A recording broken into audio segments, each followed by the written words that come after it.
Good. Hello, Sister October. Good to see you.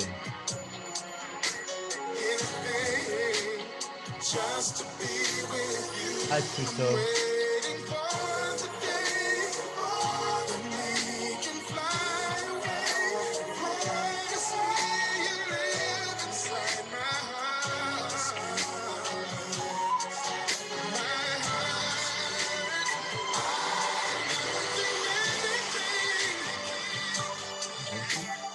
Anything for you, I would do. If you wanna ask me to, I'd do anything. Oh, anything just to be with you. And I would go anywhere if I could be right by your side.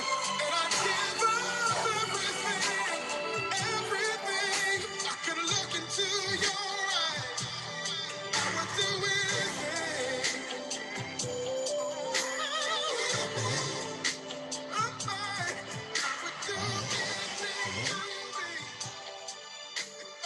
Well, Renter Pie, I'll call you back. I'm just on a live stream, so I'll call you back right now in about an hour. Okay. Okay, we gotta start. Okay.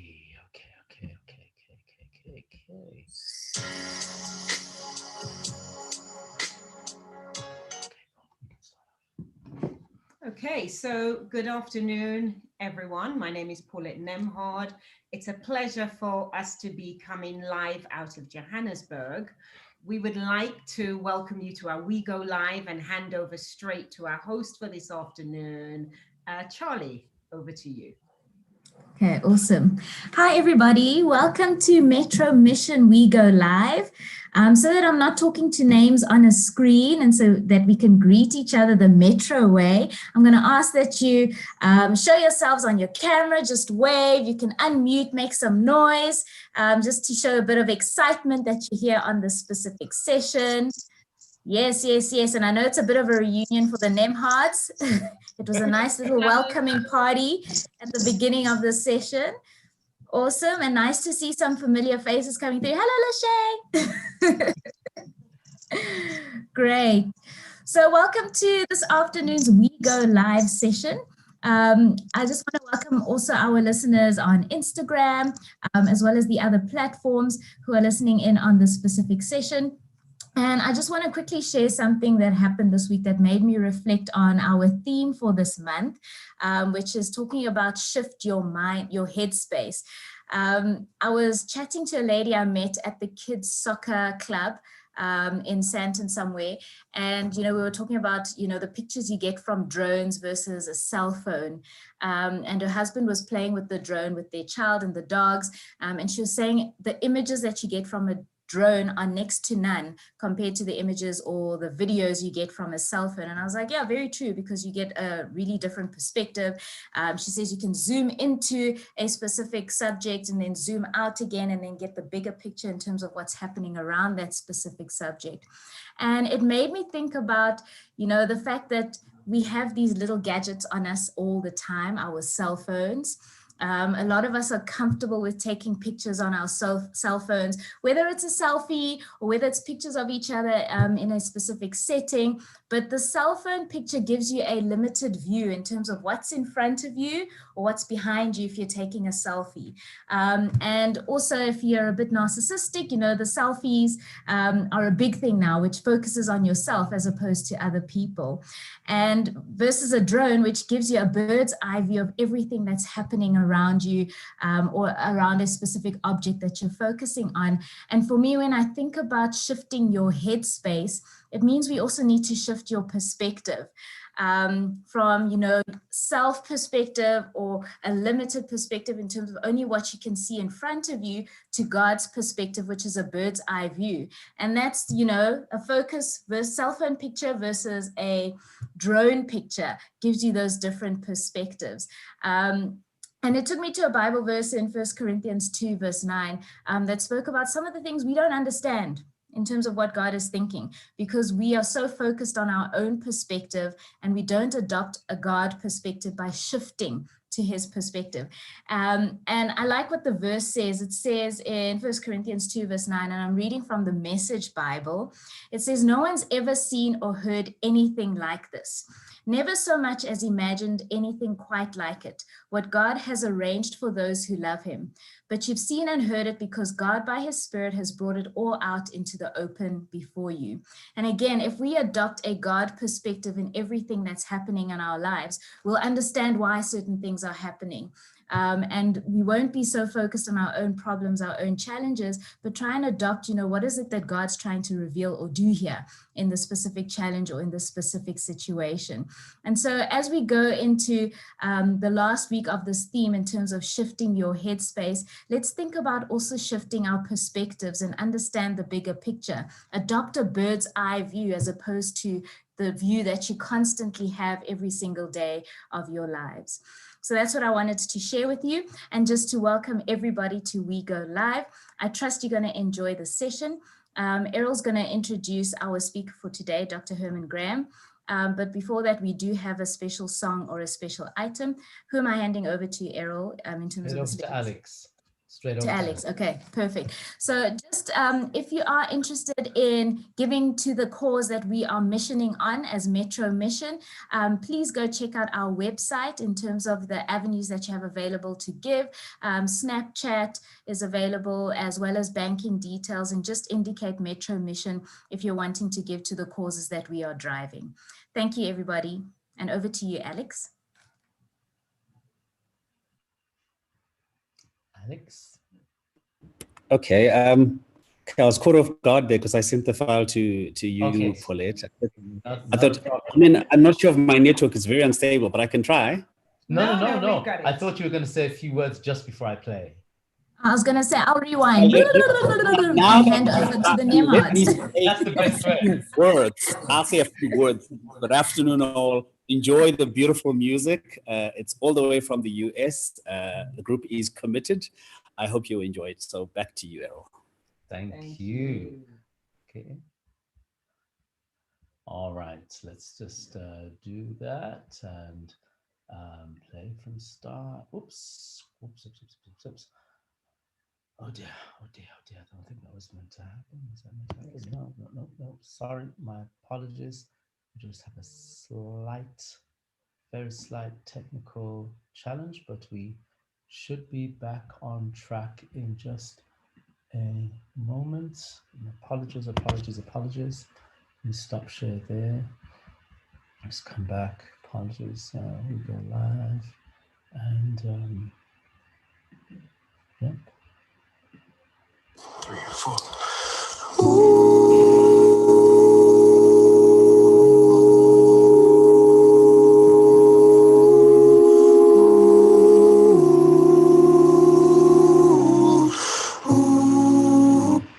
Sorry, we're just starting properly now.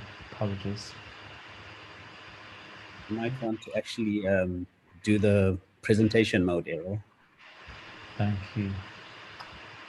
That's what I thought I was. I actually thought I was in that. Let me try again. Sorry. Okay, so while Errol sets up, just a reminder of really where has Headspace been going this month. You can tell me when you're ready to go, Errol. But we started off looking at rest in peace depression with Dr. Chidi. We then looked at the domino effect with Nathaniel Drew and how some of the traumas that have happened in our families are affecting our headspace. We looked at literally with Dr. Alonzo Smith, we looked at how COVID-19 affects us. Last week, we looked at I Can't Breathe with Dr. Jeff Brown, and we are so blessed today to have Hermine, who will come, Dr. Hermine Graham, who will come after this song. Okay, thanks. Hopefully I got it right now. 3, 4.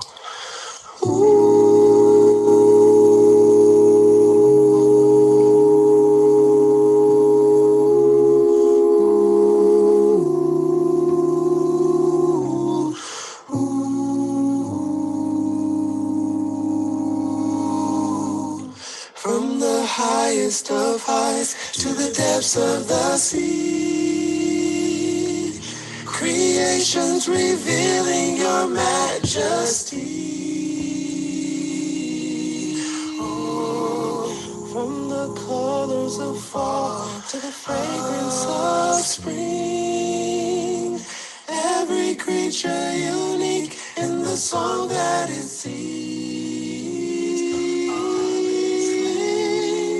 Indescribable, uncontainable, you place the stars in the sky and you know them by name. You are amazing, God.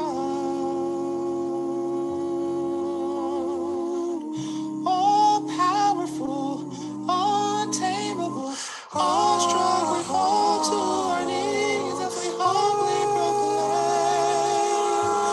You are amazing, God, who sees lightning bolts and tells them where they should go, or sees heavenly storehouse laden with snow, who imagined the sun and gives source to its light, yet conceals it to bring us the coolness and light. None can fathom, indescribable, uncontainable. You place the stars in the sky and you know them by name. You are amazing, God. Oh, yeah. All powerful, untamable, awestruck, we fall to our knees as we humbly proclaim. You are amazing, God. You are amazing, God. Indescribable, uncontainable. You place the stars in the sky and you know them by name. You are amazing, God. Yeah. Incomparable, unchangeable. You see the depths of my heart, yet you love me the same. You are amazing, God. You're so amazing. You are amazing, God. You're so amazing. You are amazing, God. You're so amazing. You are amazing, God.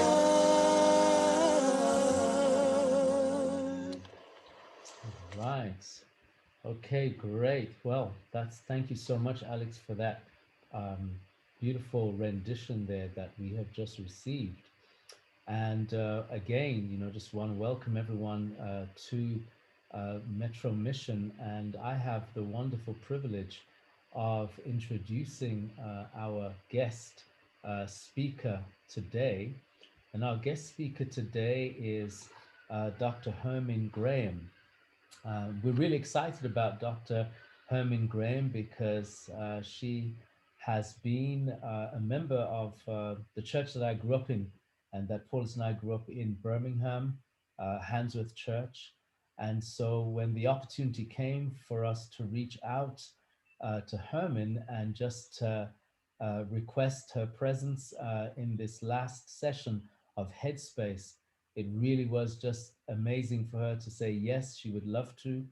And I've seen that she has come not alone, but with many of those we have grown up in school with and in church with in Handsworth, Birmingham. So welcome to all from Handsworth and from Birmingham.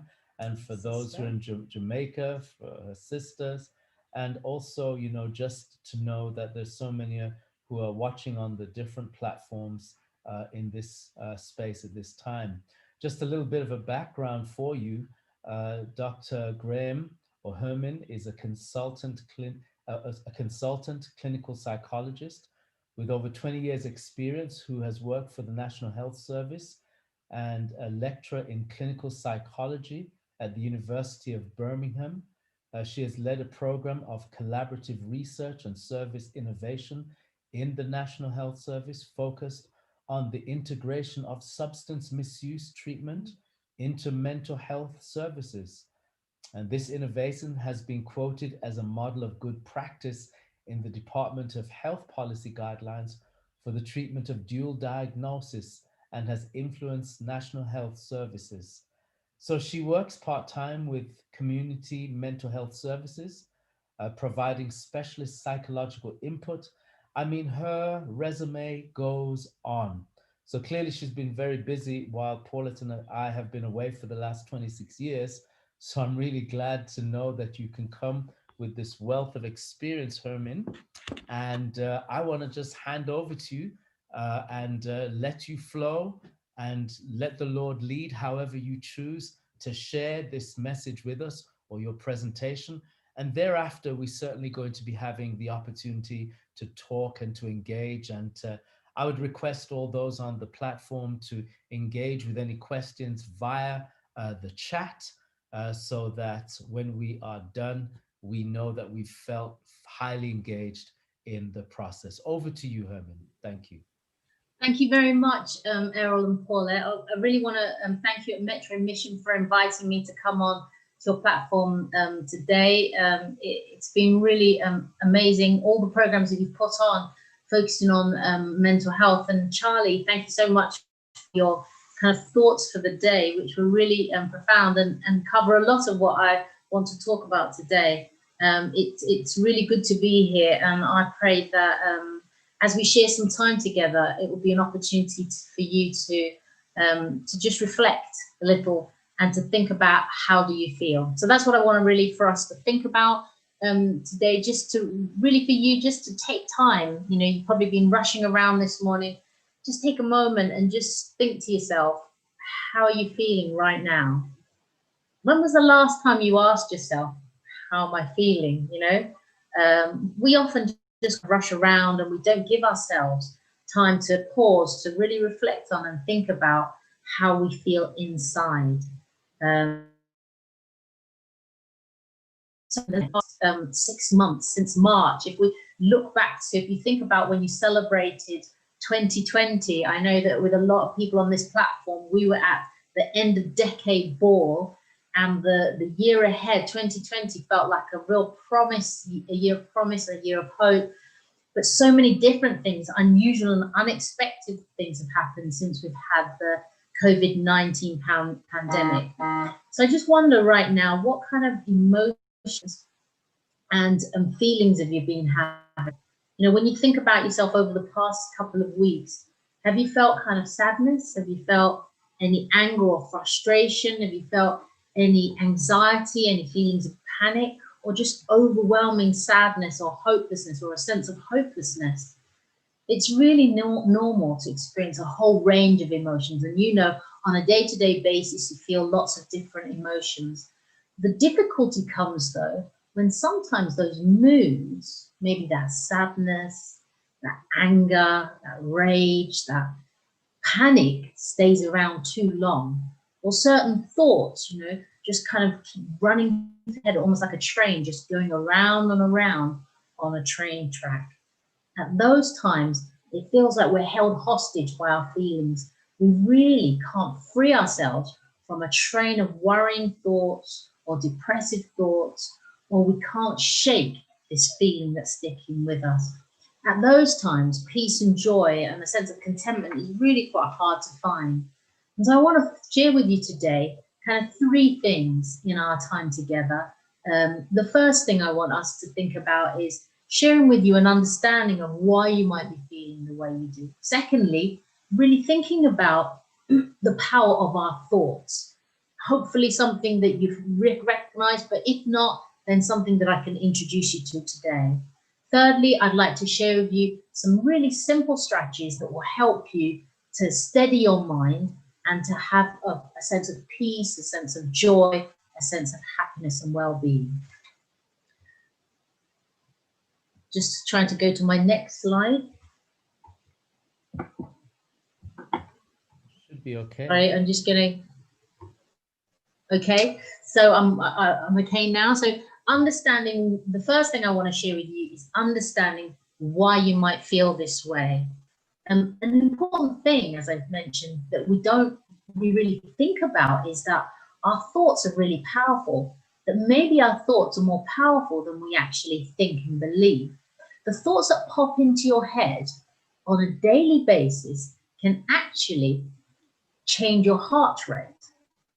They can change whether you're sweating or whether you're calm. They can actually change your behavior. Now, you might be thinking, well, my thoughts aren't that powerful. They can't increase my heart rate. Well, I'm going to share with you some ideas from a therapy called cognitive behavior therapy, which is a therapy I practice. And a central idea to it is that our thoughts can really impact our moods, our behavior, and also our physiology, so our bodies. An example that I commonly use and is commonly used to illustrate this is if you imagine you're lying in bed at night and you've got an upstairs and a downstairs in your home, and it's nighttime and you hear a sudden kind of big loud crash, if you start thinking to yourself, what if it's a burglar? What if it's somebody come into my house, they're breaking in, I've heard on the news, they're breaking into people's homes, they're holding them hostage and taking their things. What would start to happen to you? If you want to, you can just type in the chat as I'm speaking. What would happen to you? How would you start to feel? If you start to think they're going to come in, they're going to attack me, they're going to attack my children, we're not safe, what sort of things would you notice? Would you start to notice an increase in your heart rate? Would you start to feel sweaty? Would you start to feel sheer panic? Would you start to worry about what was happening? Or would you, and hide under the duvet cover? Or would you say, I'm going to get that burglar, I tell you, I'm going to go downstairs, get a baseball bat and just fix whoever has come into my house? So would you take fight or take flight? But what if the thought then just comes through your mind, so you're still in your bed, you're just thinking about what you could or could not do, and the thought comes in through your mind, oh, I know what that loud crash is. It was the wind, it's blown over the vase, and that loud crash is the vase that's crashed. What would you notice in terms of your body? Would you feel calmer? Would you feel that your heart was slightly slowing down? What would you notice about your mood and what you're about to do? Would you still be hiding under your duvet, or would you have that baseball bat or the pot handle held clutched tightly to whack whoever's in the house? What would happen to your body and to your mind? I think in the latter situation, if you thought it was the vase, you'd notice that there was a reduction in your heart rate. You would stop sweating and you'd stop hiding or worrying about attacking who might be coming in. The difference between those two situations, you've not left your bed, is your thoughts. It's what's gone through your mind. The thought that went through your mind was able to increase your heart rate and actually cause you to sweat, and it caused you to change your behavior. That's how powerful our thoughts are. They can change our moods, they can change how we behave, and they can even change our heart rate. So in answer to the question that I posed firstly, why the way you are, our learning point number one today is our thoughts are more powerful than we think.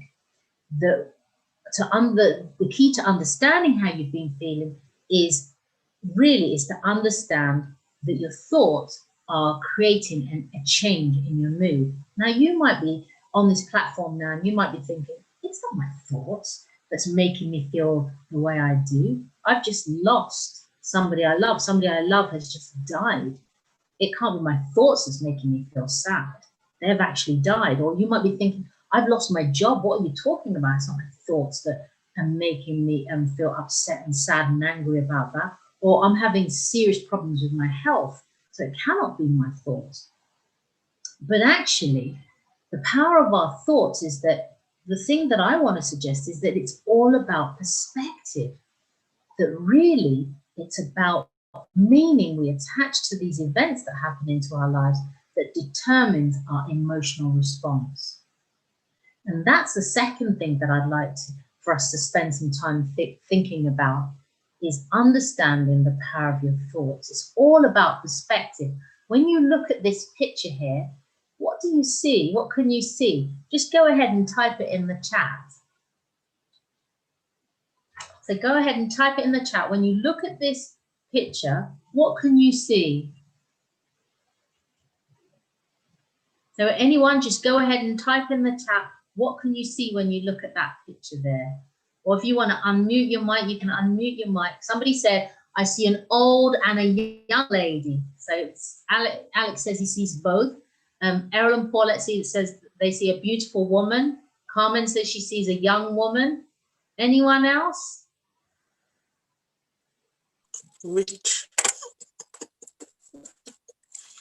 You see a rich woman, okay?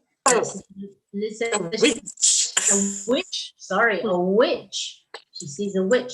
So we're all looking at it and we're seeing different things, aren't we? If you look at the picture closely, depending on the angle you take, you can see an old woman who does look a little bit like a witch. But also, if you look from another angle, what you can see is a very elegant, beautiful young lady, the profile of her face, and you can see a feather in her hat, and she's got on a headdress on her hair and a feather boa. The meaning we attach to the events that happen in life are really key.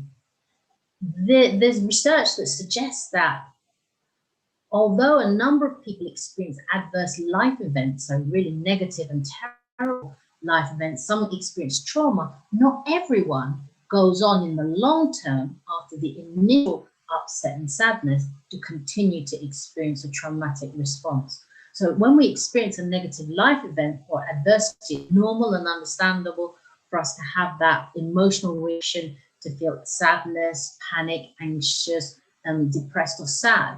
But usually with time, that feeling dies away. But sometimes those feelings stick around a little bit longer. And what the research shows is that some people continue to experience the trauma even after the trauma is past. And this is often referred to as post-traumatic stress, so that it feels on a daily basis as if they're continuing to experience the same trauma. For other people, however, they go on and experience the initial upset and distress, and they might feel a little bit traumatized, but over time that dies away and they bounce back to how life was before and how they felt. But what the researchers found was that there was another group of people who, following this trauma, they go through the normal adjustment of feeling upset and distressed, but they somehow went through a phase of growing even further. And this is being described as, so I'm just going to change the slide. I'm just having a problem with changing the slides there. Described as post-traumatic growth. So following a trauma, there are some people who actually experience positive change as a result of struggling with highly challenging life crises. And what they found was that this post-traumatic growth kind of in a sense, it kind of was represented in people's life by they seemed to have an appreciation, more greater appreciation of life. They developed more meaningful relationships following this traumatic event. They experienced the increased sense of personal strength. They somehow changed their priorities and looked more at the meaning of life and the things that gave life meaning and value, and they experienced a richer existential and spiritual life. Although this term, post-traumatic growth, is new, the idea that authors of this piece of research says is the idea that the great and good can come out of great suffering is ancient. It's something we know as Christians, that actually out of great suffering, and much like the picture there illustrates, and out of adversity can come good. So if we think now about different mindsets that seem to contribute to our healing in particular ways. So if I give you an illustration to illustrate, because I like illustrations, to illustrate this idea that different mindsets lead to different emotional responses, that if we take this example of this current situation we're in, where we've had a COVID-19 pandemic of the coronavirus, it means different things to different people, doesn't it? if we imagine that there's somebody sitting at home and they're watching the news, and you know, so the news is telling us that all over the world there's a second wave coming, and the person starts to think, oh my goodness, there's a second wave coming. What if I go to the supermarket and I touch something? I touch something that is contaminated with the virus, and I bring it home, and what if I cause my family to get ill and die? What if I go to a restaurant and the waitress touches or waiter touches the glass and their finger has the virus on it, and I touch that part of the glass and I contract the virus and I die? Well, how do I know what's safe to touch? That person, as you can imagine, will start to feel anxious or panic. Another person sitting at home watching the same news about the second wave of the virus, and they start to think, awful things always happen to me. I was just getting on so well at work. I'd just gotten a promotion, and now I've lost my job. Bad things always happens to me. If a bad thing's going to happen in life, it always happens to me. My future is completely ruined. A third person sitting at home watching the same news, the news that's saying that there's a second wave of the coronavirus, and they start to think, I hate them. I hate the government for locking us up in our houses. We're going to have another lockdown. We're not going to be able to go out. I can't go out and meet my friends. I'm going to be stuck at home with my family, who I hate. It's going to be awful. The world shouldn't be like this. I should be able to live my life. That person, as you can imagine, might feel quite angry. A fourth person sitting at home watching exactly the same news, and they think to themselves, thank God my TV is working. It's really nice that I can watch the news and hear what's happening. It's sad that there might be a second wave, but you know, I'm just really pleased that we can get information about what's happening. And I'm so pleased that the doctors have figured out better treatments to help people who are suffering in that from the virus. That person possibly experiences a sense of relief. So really, all four people, they're experiencing the same event. They're watching the same news item. They're sitting at home, and they have four different emotional responses. So I use that illustration to say that it's not the events that happen in our lives that cause us emotional distress, ongoing emotional distress. It's about how we think about them. If you've read through this slide, you can see that there are certain thinking styles that are linked with depression. That thinking is very negative. It's negative about the self, the world, the future. It's global, and it's very what we call dichotomous, which means it's very all or nothing, very black or white. Things are either working in my favor or they're not working in my favor. The future looks great or it's really ruined for me. When we look at anxiety and the thinking that drives anxiety, it's really catastrophic. So it's like a horror movie, a worry movie that our mind plays for us on an ongoing daily basis, where it always predicts the worst possible scenarios and outcomes. Anger, as you can see there, is the thinking style that drives it is very rules-based. So if you hear yourself ever saying lots of shoulds and musts, like this statement here, people should respect me, the world should be a fair place, where everyone is always treated the same. If we engage in that kind of shoulds and musts rules mindset, we're more likely to experience anger. When we feel this way and our minds take hold of us, it's easy to find yourself in an emotional mindstorm. So you might be thinking now, so how can I, my mind is kind of always racing, always thinking of all this stuff. How can I have a sense of peace and well-being? So our learning point 2 here is that our mindset and perspective is key. The meaning we attach to events influences how we feel. Our thoughts contribute to our feelings and our mood. So how can we gain a sense of well-being? I put this lovely picture of the beach up, not for people in England, but for those in South Africa who live near the beach, or for all of us in other places where we long to go to a beach once the lockdown is over and the restrictions are over. So if we think about those three simple steps that really can help us develop a sense of happiness, peace, and well-being, I think a spiritual mindset can really give us that happiness or well-being mindset. It gives us a new perspective, really much as what Charlie was saying.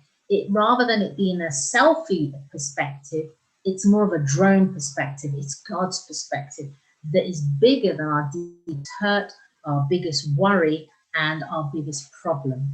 If you've got your Bible there, if you turn with me to Matthew 14, verses 22 and 31, I think that there's a story there that really kind of encapsulates how we can shift from that, as Charlie called it, a selfie perspective to a kind of drone perspective, God's perspective. We've got here Jesus walking on water. It says here, immediately Jesus made the disciples get into the boat and go on ahead of him to the other side while he dismissed the crowd. After he had dismissed them, he went up on a mountainside by himself to pray. When evening came, he was there alone. But the boat was already a considerable distance from land, buffeted by the waves because the wind was against it. During the fourth watch of the night, Jesus went out to them, walking on the lake. When the disciples saw him walking on the lake, they were terrified. "It's a ghost," they said, and cried out in fear. But Jesus immediately said to them, "Take courage. It is I. Don't be afraid." "Lord, if it's you," Peter replied, "tell me to come to you on the water." "Come," he said. Then Peter got down out of the boat, walked on the water, and came toward Jesus. But when he saw the wind, he was afraid and began to sink. He cried out, "Lord, save me." Immediately, Jesus reached out his hand and caught him. "You of little faith," he said, "why did you doubt?" I think that story there sums up how we can really take some strategies from it to develop a steadfast mind, a mind that's centered and anchored and isn't buffeted by the waves of life. The first step is to calm your mind. If you think about when you're trying to fall asleep, or if you have a quiet moment, what is your mind like? Is it like the picture at the bottom there of the very cloudy sky? Is it a mind that's just full of all the worries, all the problems, all the things that you need to do, all the things that haven't worked out, all the resentments and the problems? Or is your mind clear like the picture above? A starting point to calming your mind and getting your mind from the bottom picture to the top picture is really just simple. It's slowing down our breathing. When we start to experience panic or worry, what happens is our heart rate starts to increase because adrenaline is pumping through our body. And to slow that automatic response, what we can do is just to calm ourselves by slowing our breathing. So I want you to, wherever you are, just hopefully you're sitting in a comfortable position or lying in a comfortable position. We're just on a Sabbath afternoon, just going to try a little bit of breathing very nice and slowly. Just want you to give it a try and just see how you feel. If you feel comfortable, just close your eyes and we're just going to try this breathing exercise. So what I'd like you to do is to concentrate on your breathing. Just really focus on it. We're going to breathe in through our noses and we're going to breathe in for 3. We're going to hold it and then we're going to exhale through our mouth nice and slowly for 3. Okay?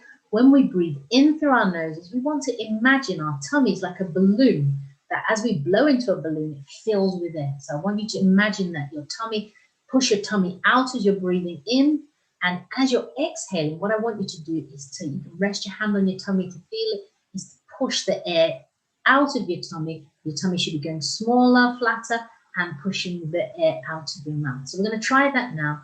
So just for this moment, if you want to close your eyes, I'm closing mine, and we're just going to inhale through our noses for 1, 2, 3, and we're going to hold it there, and we're going to exhale, pushing our tummies in for 3, 2, 1.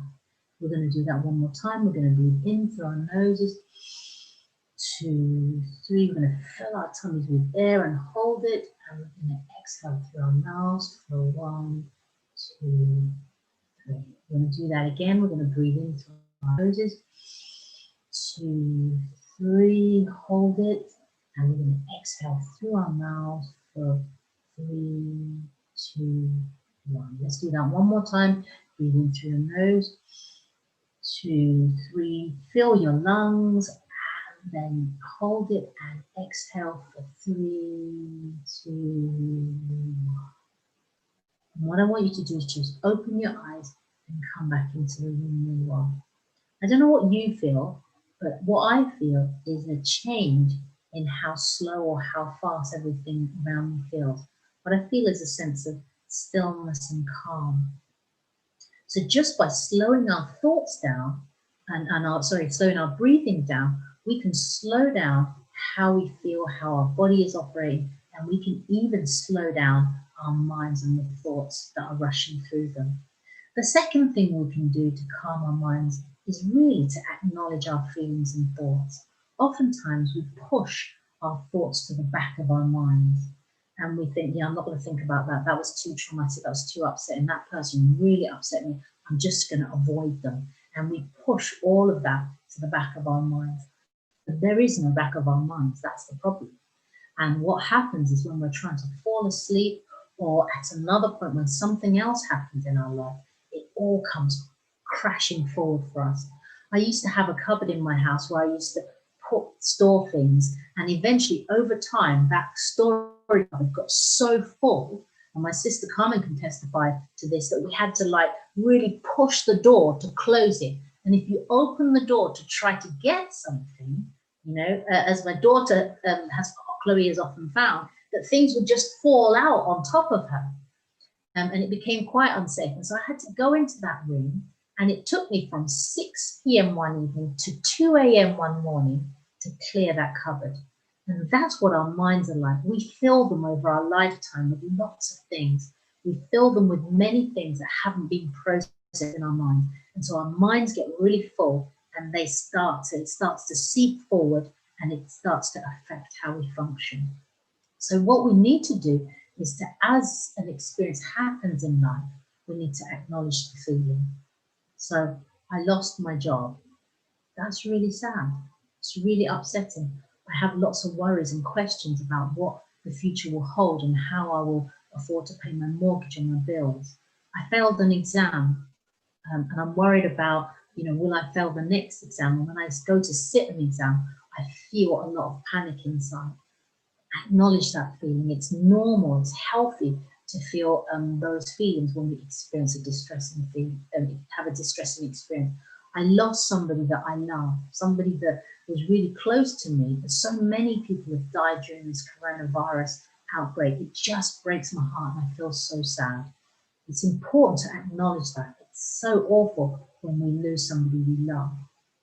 We can acknowledge the feeling, inhale the feeling, allow the thoughts to come, the thoughts of sadness. But what we can do is to allow the feeling to come and allow the feeling to go. Because feelings are really signals that come to tell us something important about our emotional state. But just like a traffic light, when the traffic light changes from green to red, we don't stay there waiting at the traffic light, watching the traffic lights. We move on. And so the same thing is true of our feelings. So how do we get from the bottom picture to the top picture in terms of our mindset? We breathe nice and slowly when we're feeling distressed. When our heart rate's increasing, we acknowledge our feelings and our thoughts, and we notice our thoughts and feelings like a cloud.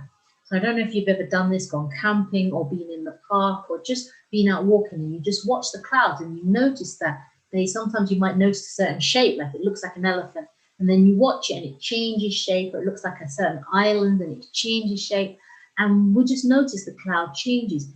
Have you ever tried to stay looking at one cloud? It doesn't stay the same. It shifts and it changes. And so the same thing is true with our feelings, that they will change over time. And we go back to the story about Peter. Jesus is on the mountainside praying.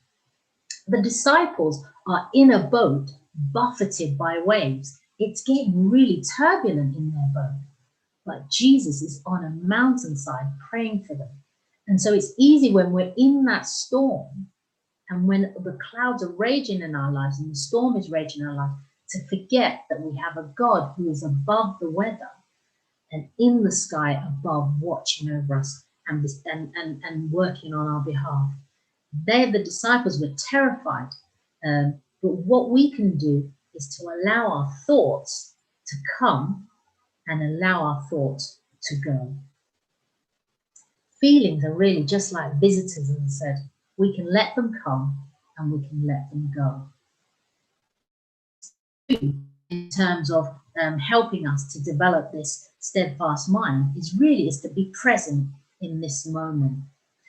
Oftentimes in the life that we live, we're so busy rushing about from here to there that we really are never just present in this one moment. We're thinking about what will happen next, or we're thinking about all the terrible things that have happened in the past, or ruminating on all the resentments and problems that have happened in our past. What we need to do is to remind ourselves that right here, right now, I'm okay.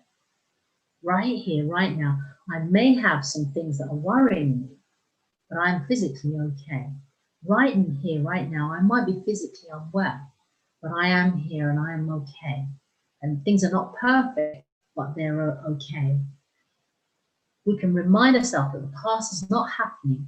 And more importantly, the future hasn't happened yet. So our mind takes us to all the worries about what will happen in the future. Suppose this happens. What if that happens? What if that happens? Then it's going to be a terrible thing. And we're taken about by this wave that feels like it's a tsunami, like we're standing on the edge of the shore, and this tsunami of emotions are just going to overwhelm us, and we are going to completely be devoured, overwhelmed, and drowned. But a surfer looks at the same wave and thinks, I'm going to surf it. What a great wave to surf. So the perspective we take, it's really, really key. We can break out of our worry cycle and start to problem solve. When we start to worry, what happens is our mind tells us we're problem solving. When we ruminate and regurgitate the same problem, our mind brings it back all over and over and plays it out all the time for us. It feels like we're problem solving, but problem solving and worry are very different. Worry is rehearsing the problem. Problem solving is taking an action approach, identifying the problems, identifying potential solutions, looking at who else can help us, thinking about what things we need to accept and what things do we need to let go of. So we can break out of that worry cycle. We can start to think about our problems in a different way. We can allow our thoughts and emotions to come and to go, and we can ride the wave of the emotions when they come. When we hold on to a feeling like anger, it's like drinking poison and I expect somebody else to die. When we look at other people's lives and think about what they have and all the things I don't have, and we think about how lovely the past was compared to what I have now, or how lovely the future will be compared to how I have now, we kind of, in a sense, delude ourselves, because the grass is really green wherever you water it. So wherever you are, watering your experience in life is where it's going to be greenest. So Jesus says, if we go back to our story, the disciples are in the boat and they start to worry, don't they? They start to focus, and Peter starts to focus. He starts out by walking on water, which is an amazing thing, incredible. It's this, he's in the boat, there are all these waves coming, and then the next minute he's walking on water. And what he does is he takes his eyes off of the Jesus who said to me, and the Jesus who's making him walk on water, and he focuses on the wind and his inner fear. And the focus on that inner fear brings him to a place of panic. And what happens to Peter? He starts to sink.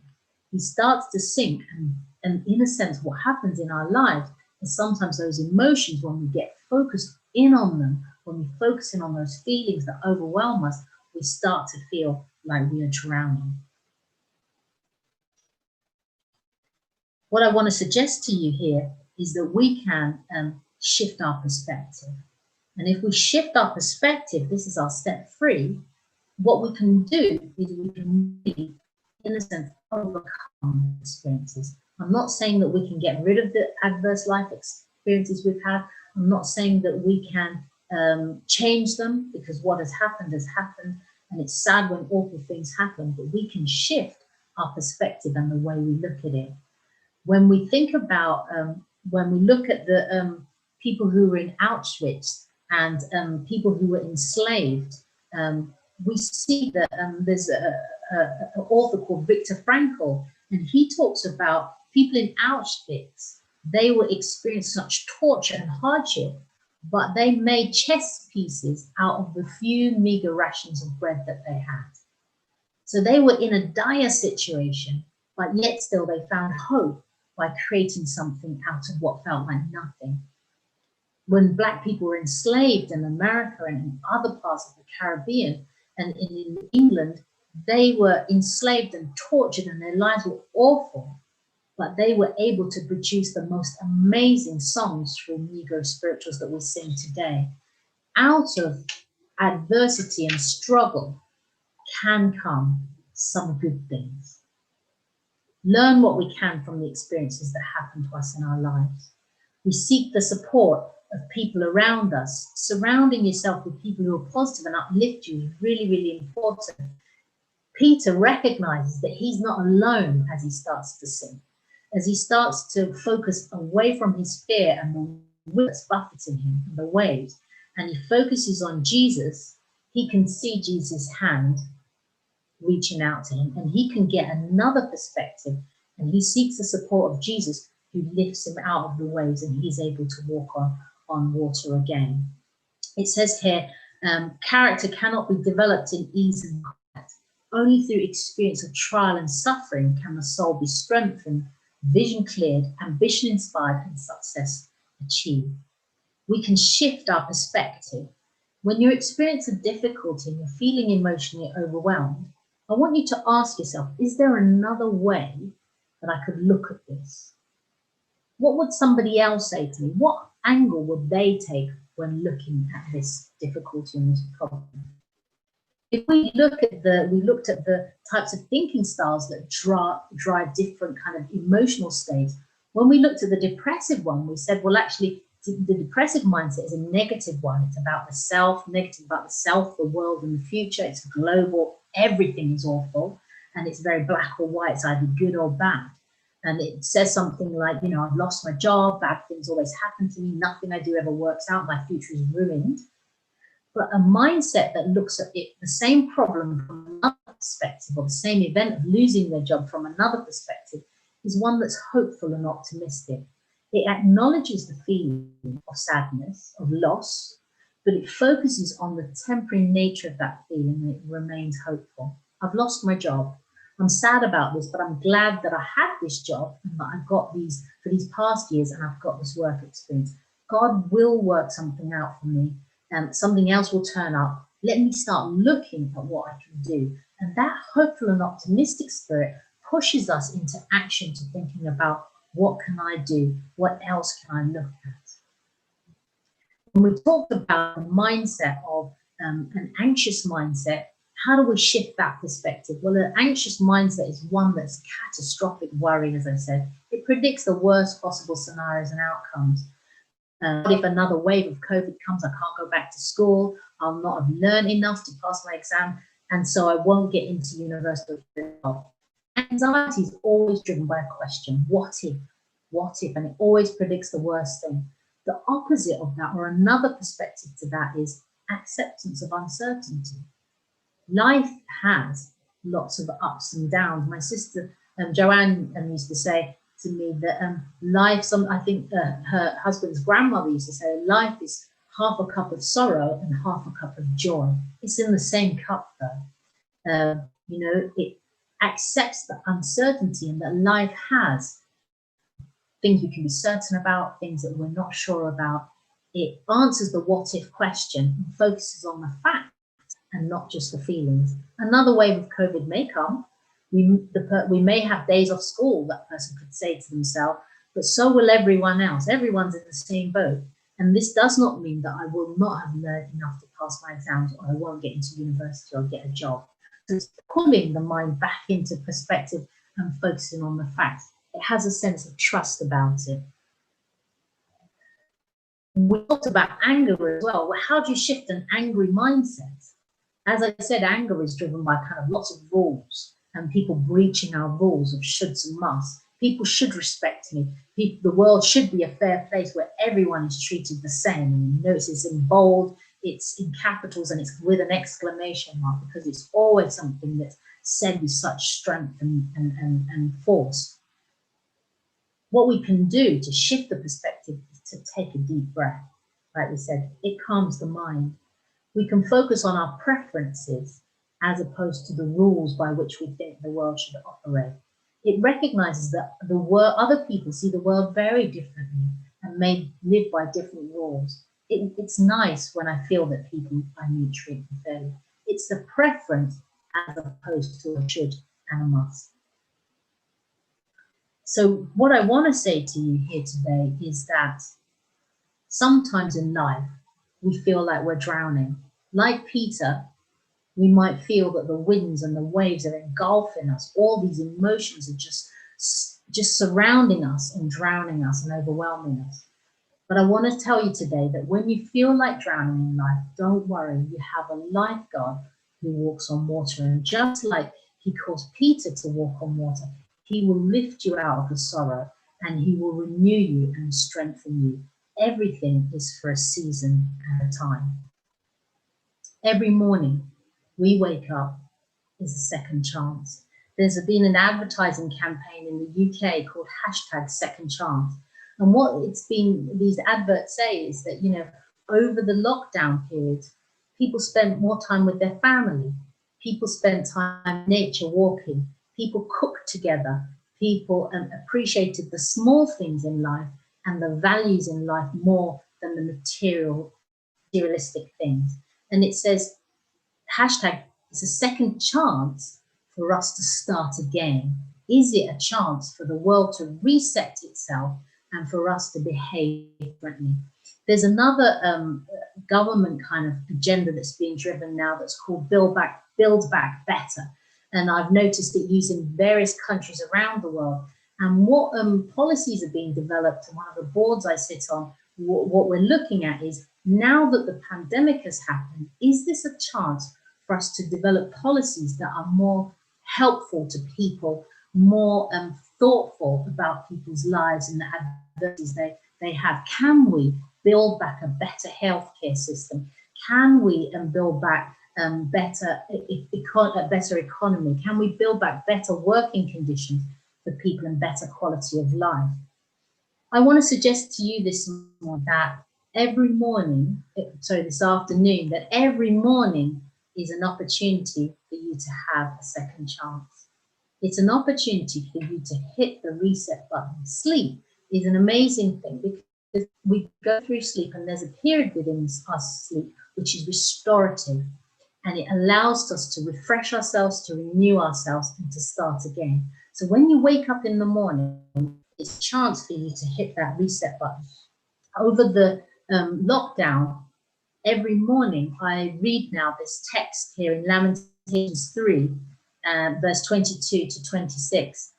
And you can see it there on screen. And basically what it's saying is, because of the Lord's great love, we are not consumed. His compassions never fail. They are new every morning. Great is your faithfulness. I say to myself, the Lord is my portion, therefore I'll wait for him. The Lord is good to those whose hope is in him, to the one who seeks him. It is good to wait quietly for the salvation of the Lord.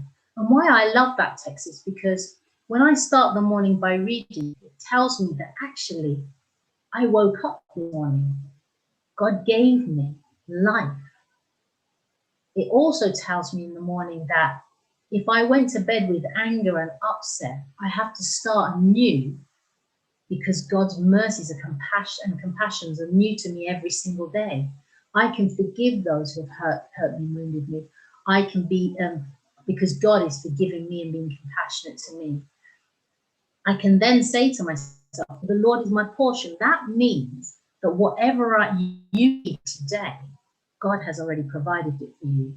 That you can just wait in Him as the day starts and breaks. God is good to those who hope in Him. So it tells me every morning, be hopeful, Hermine, because if you rest your hope in God, if you seek Him and you quietly wait, He is going to come to you. The secret of our future, of your future, I want to suggest to you today, is hidden in your daily routine. If you want your future to be one where you feel a sense of peace, a sense of calm, a sense of well-being, then what we need to do is on a daily basis, practice the things that will give us whatever we need. If we're saying, well, actually, I would like to have more money in the bank, then if I'm spending today, then it's suggesting that I won't have money for tomorrow. So if I change my spending habits, then that's going to change my future. If I want to say to myself, well, actually, I'd really love to be fit and healthy, the secret of me being fit and healthy for the future is hidden in what I'm doing on a daily basis. So am I going to exercise on a daily basis? With my niece, we've started a challenge, and with some of the ladies on this this Zoom event today, we started a challenge where we set ourselves 100 miles a month walking challenge. And what we do is over the course of the month is to walk 100 miles. And that's been an amazing inspiration for me. And I did that jointly with my niece Mia. And we send each other screenshots of the walks we've done. And some people on the group chat, they send pictures of the things that they've seen on their walks. And that change in my day-to-day habits, my daily routine, is shaping my future.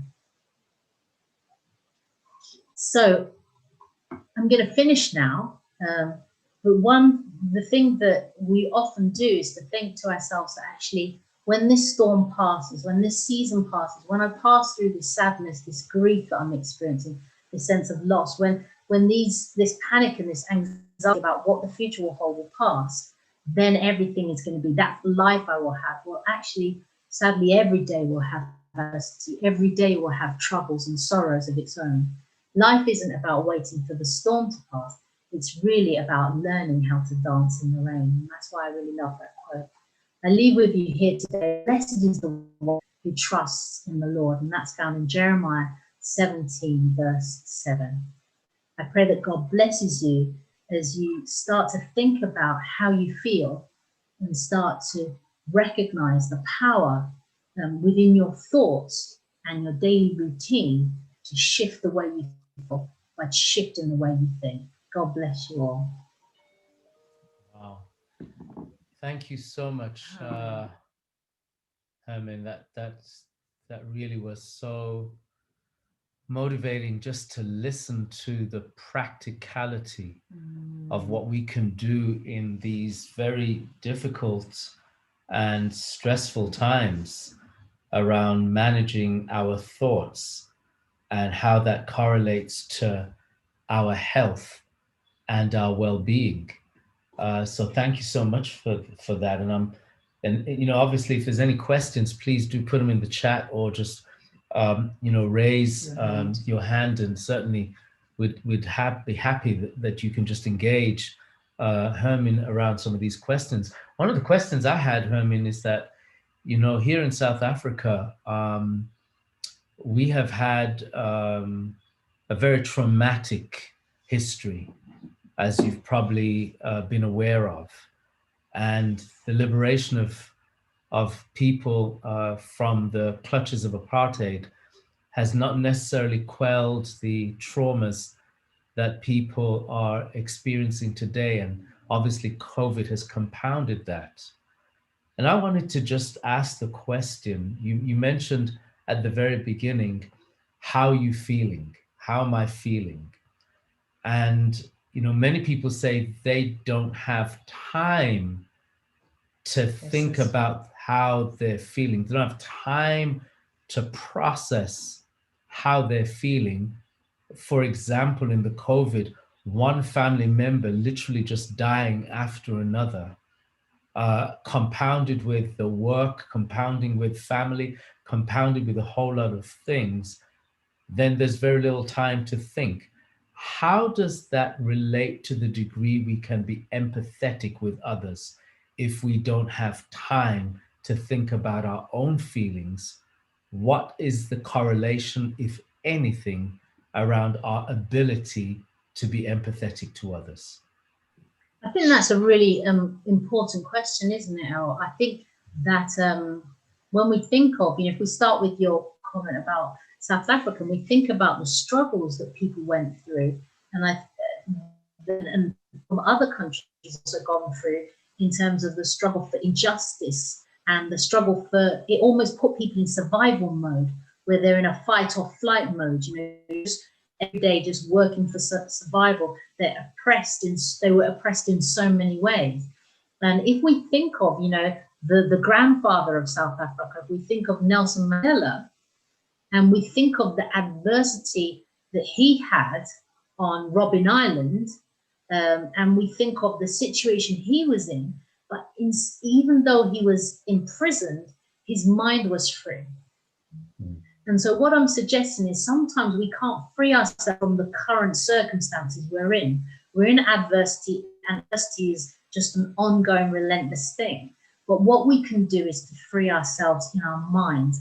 We say that we don't have time to think and to feel, but what you'll notice when you're going through adversity, when you're just surviving and just keep on going, as you lay your head on that pillow, I don't know if anyone else is here has said it, please put it in the chat if anyone else has felt it, that they just have a stream of thoughts. They can hardly go to sleep because all that's coming through their head is all the problems, all the things they've have to do. I went through a really difficult time with my family. We went through a really terrible time in 2012. Within the space of 2 weeks, my sister passed away, who was 2 years older than me. She passed away at the age of 42. She passed away. Her daughter was only 12 years old at the time. She had breast cancer. She had, God had been with her. She had a mastectomy. She had chemotherapy, radiotherapy, everything. She had survived that, and the symptoms came back, and they came back with a vengeance. She had an operation where they operated on her back because the cancer had spread to her back. They told her she only had 9 months to live. They operated on her back, and she went from walking into that hospital, coming from work, going to her daughter's play at school, walking to the hospital. She never left that hospital walking. She became a quadriplegic. At the same time, close to that time, my mum became unwell, and within 2 weeks of each other, 10 days actually, they both died. So I understand this idea of going through, death and bereavement, and I remember feeling like it was like a tsunami. And so when I'm sharing all of this, I'm sharing it from my heart and my own experience. And I remember a few times, just going into my office at work, and I put a scripture up on my bookshelf at work, to just comfort me in those times, and just holding on to it and just saying, Lord, you will take me through it. And it's about, in the storm, acknowledging the turmoil, acknowledging the pain we have, but claiming a scripture, turning to God. And that's what I did during that very, very difficult time. I was put down as my sister's next of kin, and I live in, as you said, I live in Birmingham. My sister was in London. I'd get a call from the hospital, and they would say to me, we're not sure how long your sister has to live. How fast can you get to London? My sister Carmen would have to be rushing to the hospital. A good friend of ours, Tito, would be rushing down to the hospital to be there so that I could drive the 2 hours to get to London. And in the midst of all of that, it's easy to lose our focus. It's easy to kind of stop checking in with ourselves and saying, how do I feel? But if you don't check in with yourself, what happens is those feelings come back later. My dad had died. My dad died in 1999, so a few years before that. And at the time, I was in that mode of rushing around. At the time, I felt like I'd gone through the grief.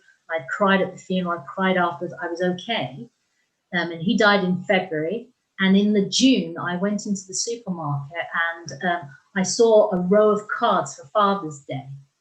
And tears, I don't know where they came from, but I mean, floods of tears and pain came. And that's what happens when we fail to acknowledge our feelings and we push them back. They will come out at times that we don't expect, and they overcome us. So to anyone here who's experiencing grief, and I understand your pain and you're going through difficult time, I understand it, and you do feel rocked about and overwhelmed. It is to anchor yourself and to know, and that's what I had to do. I remember listening to this song by CeCe Winans that, you know, tears come, but the sun will shine again and I will smile again. I remember just listening to that song over and over, and there did come a day when the tears stopped and I could smile again. So it's to hold on to that hope, even though no matter how small it may be. So yeah, go ahead. Yeah, just before I go into the chat. So Hermine, if one doesn't take the time to do those things of allowing the pain to flow out, how is it correlated to being empathetic to others if you are not allowing your own pain or how you feel to flow?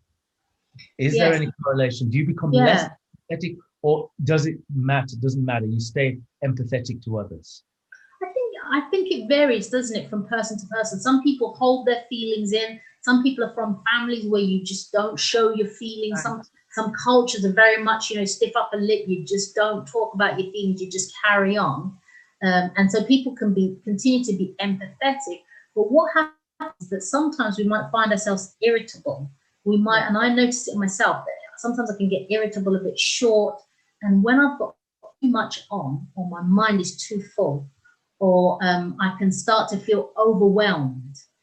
When you start to feel those sorts of feelings, or all of a sudden somebody says something simple to you and you have a huge emotional response, that's telling you that actually you've got unresolved things there that need to be resolved. And sometimes what we can do is, if I've gone through a lot of adversity myself, what I can sometimes do is to project that onto other people and say, you need to just get on with it, get over it. Everyone has stuff, you know, that's what life is like.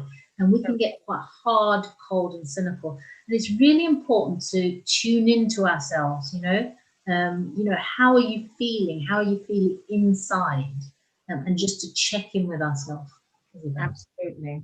So I really like that. And also sometimes I can actually say, well, in light of what I'm going through, you're not really going through much, you know, and it really belittles their pain because I've been carrying mine too long. We have a question that says, how do you help persons who are experiencing anxiety or anger? So they're projecting it, but you don't know how to help them. You may be walking on eggshells around them. How do we really help them? Okay, I think that sometimes we can confuse empathy with sympathy.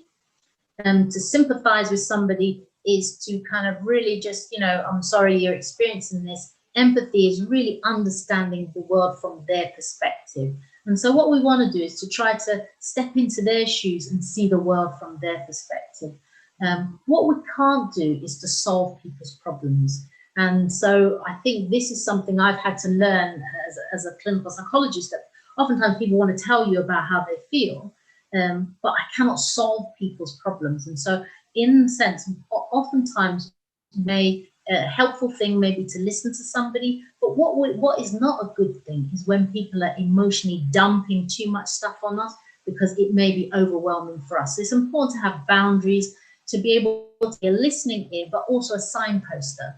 So I will often listen to people briefly and suggest, you know, maybe this might be a helpful route for you. And maybe it might be worth speaking to somebody. Maybe it might be worth reading a book or watching a self-help video. I think the best help that we can give to people is by listening briefly to their difficulty, and to signpost. Just sometimes a practical thing like sending somebody a text message is quite a nice one. Just sending a funny one might be a nice thing. Calling somebody up, saying to somebody, if you're not in a place, well, I mean, in Birmingham, we can't mix households at the moment, but if you're in a place where you can mix households and you can go out, let's go out to a cafe and have a hot drink and sit down, you know. Sometimes those things really, really do make a difference. And that is a way of helping people, I think. Yeah. The other thing, Joy, sorry to say, is with anger is sometimes a difficult one to help somebody who has a lot of anger, because somebody who's angry can be quite prickly. It's almost like trying to hold a porcupine, very difficult to get in there. But really, anger is not a primary emotion. Beneath anger is hurt and upset. So what we do is we tap into the hurt and upset. We listen to what's underneath the anger, and we tackle it from that perspective.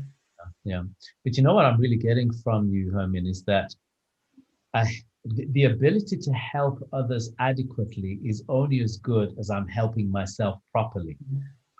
So, you know, so in other words, a healthy me creates the conditions for a healthy we, in the sense of now being able to empathetic enough to be able to help people, but you can't help them solve their problems, but you can create patterns of ways of thinking for them to begin to solve their problem, because you are allowing yourself to be solving your own problems. Yes. I see here. And that's, can I just say that that's really crucial, because I have this post actually used to be up in my office that says, you know, self-care is really important.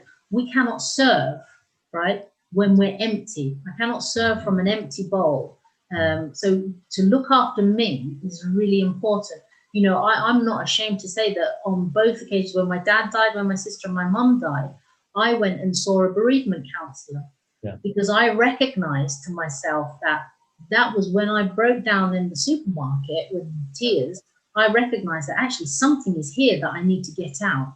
When I, you know, my sister and my mum died, I needed to process all of that trauma, because I needed to speak to somebody. And so I had all my family, we spoke about it. I spoke to friends about it. Friends encouraged me and were there for me. But sometimes speaking to somebody who's kind of objective is really key, because you can say things that you might be embarrassed to say to somebody who knows you. Absolutely. I don't know, Joy, if you've had your question answered. Well, she was asking more about how do you support someone or your students who are feeling suicidal, they're feeling depressed, but there isn't that regular interaction with them. You don't see them every day, maybe weekly, but with COVID, it's compounded them. And obviously you're there for one reason, but really you're picking up that they're suicidal, they're depressed. How do we help in that scenario? And that's it's a really great question, because I think that is the biggest risk. And that's the greatest risk with anyone who experiences depression, that they may be prone to self-harm or to suicide. And that's a big fear, isn't it? If somebody says to you something like that, you know, I wish I were dead, life's not worth living, those ring alarm bells, and they need to ring alarm bells for us in terms of getting appropriate help. It's really difficult, because if somebody tells you that, it's a worry about, well, what do I do? If somebody tells you that and you ask them, and it's important to ask them, you know, do they have a plan? Have they kind of thought of how they're going to do it? Have they set a date? Then that is an alarm bell that they need to go to their GP. They need to go to accident emergency straight away, or you need to call some services to support that person. And if it is the person just saying, look, I just feel really desperate right now, is to say, well, actually, you know, have you signpost them? Where could you get help and support? Is there any help and support you can have around you? The thing when somebody feels suicidal, there's a theory that says that there are kind of some key things that increase the likelihood of somebody actually committing suicide or acting on it. The first thing is if they feel entrapped in their circumstances, can't see a way out. Secondly, if they have a kind of a thwarted sense of belongingness, they want to engage with people, but they somehow feel stuck from engaging. either through shame, guilt, or feeling that they have no social support. And the other one is availability of means of doing it.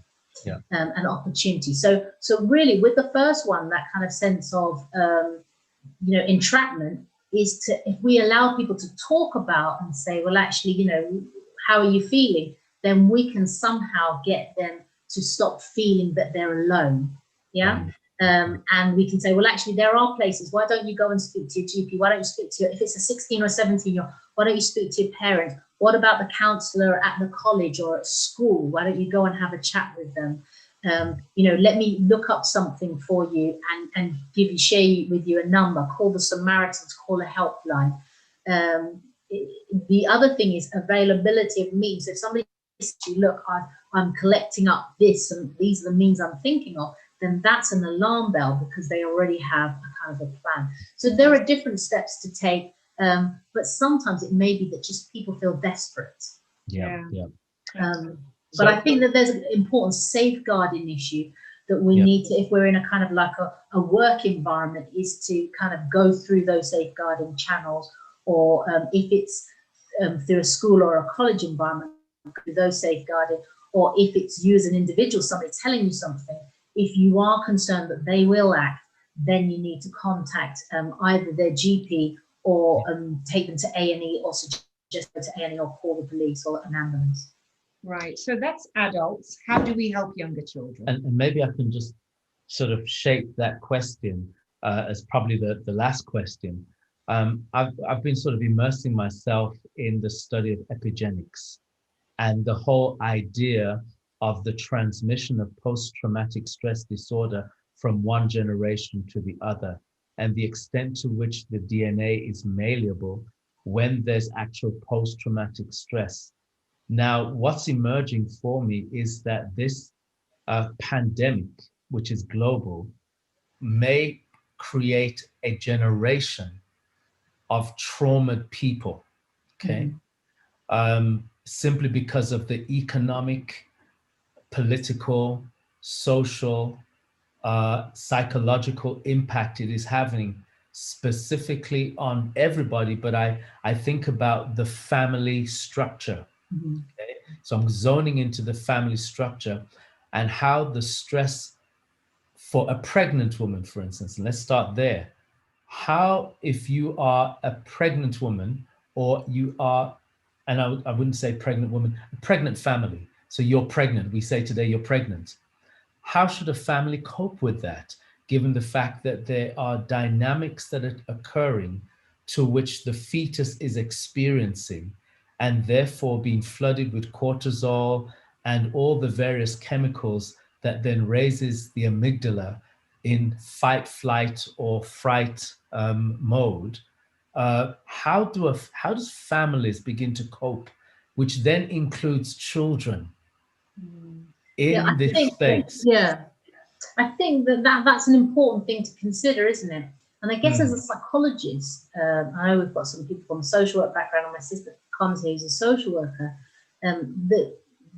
I guess I would take the position of both is a kind of stress vulnerability model, so that we have kind of some genetic factors that influence our development, but also it's about the environment we're raised in. And I know Carmen talks about kind of intergenerational issues and the transmissions of, I might be getting this wrong, but I hope I'm getting it right, intergenerational transmissions of certain behaviors. So that if you have abuse within a family, then that can be translated through or transmitted through generations. Or if children grow up in environments where there's domestic abuse and other abuse. But I think I'm going to come back to the dealing with the trauma side. But I really do think it's important for us to highlight that not every child who grows up in adversity, or every person who's been pregnant and has a stressful time, do their children grow up to experience adversity. That there are factors that make children more resilient. Having social support, having a nurturing environment, having consistency, whether it's in a school or at home or in other places, that somehow can rescue those children from those environments. So I think that there is the case that not everyone who experiences trauma goes on to experience long-term traumatic responses and difficulties. I think that if we stay with the trauma side, that is a real issue, isn't it? That one of the things they talk about, some of the work I've done is with people with schizophrenia, is about kind of that maternal environment during pregnancy, creating a lot of stress hormones, or particular points in the year when the children are born, that can create an environment where people may be more likely to go on to experience mental health difficulties. And so it's really important for people to have self-care. So even though we may be going through difficult times, it doesn't mean we have to internalize all that difficulty. So what we need to do is to find outlets for our worries and our stresses and anxieties. It may be through exercise, it may be through talking with people, it may be through, through different means. We need to find an outlet. It may be that sometimes to save ourselves, we have to remove ourselves from the environment. So for some women or people who are experiencing domestic abuse, then those environments are so toxic, some of people feel unable to leave, and it's difficult, and we might look at them and say, well, you should just leave because he's abusive or she's abusive, but it's very hard when you're in that situation. But what we need to do is to be able to enable, and people are able to access support during those times. I know in the UK that during the lockdown, there's been a massive increase in domestic abuse. And there's a number that you can just press, or a button you can press during an emergency on your phone that can alert the police if you don't want to, if you feel you can't call. There are different ways, like you go into toilets at, for example, the GP surgery and things, and it will say, are you experiencing domestic abuse or violence or intergenerational violence or abuse? Please notify the receptionist. So there are different means by which people can seek help and support. Yeah. Right. And going back to Debbie's question, do children really tell you they're stressed, or are they acting it out? Is it their drawings? How do I, and what do I say to a child? Because they process slightly differently, but their own emotions are equally valid. Their emotions are equally valid. And I thank Debbie for that question. I don't specialize in children, so I'm not going to really go into thinking about children, because that's not my area. But I think that some of the same things do apply. The things that we would be looking at with children is around kind of emotion regulation, is to teach children a lot of the stuff I've said today about breathing, calming their distress, recognizing emotions on a kind of a spectrum of emotion. How do you feel? Almost like a volume button. How do you feel? Different coping strategies along the way. People they can talk to, and some psychologists will use play or drawing to help them. But I think that with children, the thing I would say is that information is really important for children. So kind of giving them a kind of overview of coping strategies that are easy, that they can get a hold of. So is to kind of normalize a lot of things. Because I think there is a risk. You said, is there going to be a generation now who will be traumatized by this whole thing? I think it depends on what we tell them. I think it's the narrative that the media and people give them that's really important. Children survived during wartime. Children survived slavery. Children survived a lot of difficult things. It's the narrative we tell them. It's about we can go and we will go through trauma. We will go through difficulty, but life can then come back out of it again. We can learn from that. We can grow from it. But the innocence, I remember Chloe, my daughter, when she was little, she said to me, life is a bit like an escalator, mommy. It kind of goes up and goes down, and it's a bit like life is like that. It's a roller coaster. As an adult, I'm an adult, and it can feel really frightening. I mean, I don't like roller coasters at the best of times, but life can be like a roller coaster. 1 minute, everything's smooth and lovely. I don't know if you've been on one of them dreadful roller coasters, and the next minute you feel like you're going up and then you're coming down suddenly and your heart has left your chest. Life can be a bit like that. And so we need to tell that to our children, that actually life can be a little bit like that. But what we can do is to learn different coping strategies. And as I say, emotional regulation is key. Distress tolerance, being able to tolerate distress, normalizing rather than apologizing, feeling anxious, and giving them messages that they can, it's almost like their self-talk, so that their self-talk is positive. You know, sometimes children can be like doom leaders, doom leading themselves on. I'm never going to be able to do this. I'll never succeed. But they hear it from us as parents. And so in a sense, the messages you give to your children in your home environment shape how they perceive the world and their capacity to cope with it. So I think that that's really important, the messages we give and the narrative. Yep. Thank you. Well, thank you so much. I mean, that's been such valuable insights that you've shared with us. We have really valued just the depth of knowledge that you've accumulated, I'm sure, not only in your studies, but also experientially and in your personal life. And that's really the real sort of test of whether it's theoretical or whether it actually works in practice, is if one can share it from a sheer life orientated perspective. And so, Hermine, really, it's been great having you at Metro. It's been really great having the insights. I think that, you know, for all the participants, whether on Facebook or Instagram or YouTube or here on the Zoom platform, we've certainly appreciated your presence and the beautiful way in which you've interweaved the gospel of salvation and the issues of faith into matters pertaining to headspace.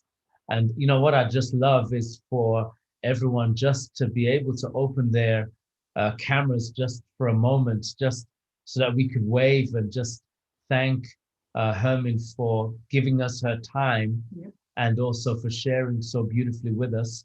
And if we could just open our cameras and just do what we do as Metro, just to share and say thank you so much and blessing to you. And we just trust that, you know, as you continue your work, indeed, it's going to be a blessing to all those that you come across life. Absolutely. And for those who joined the discussion late, please note that you can go back later and watch this on YouTube. You can send this through to a friend on YouTube.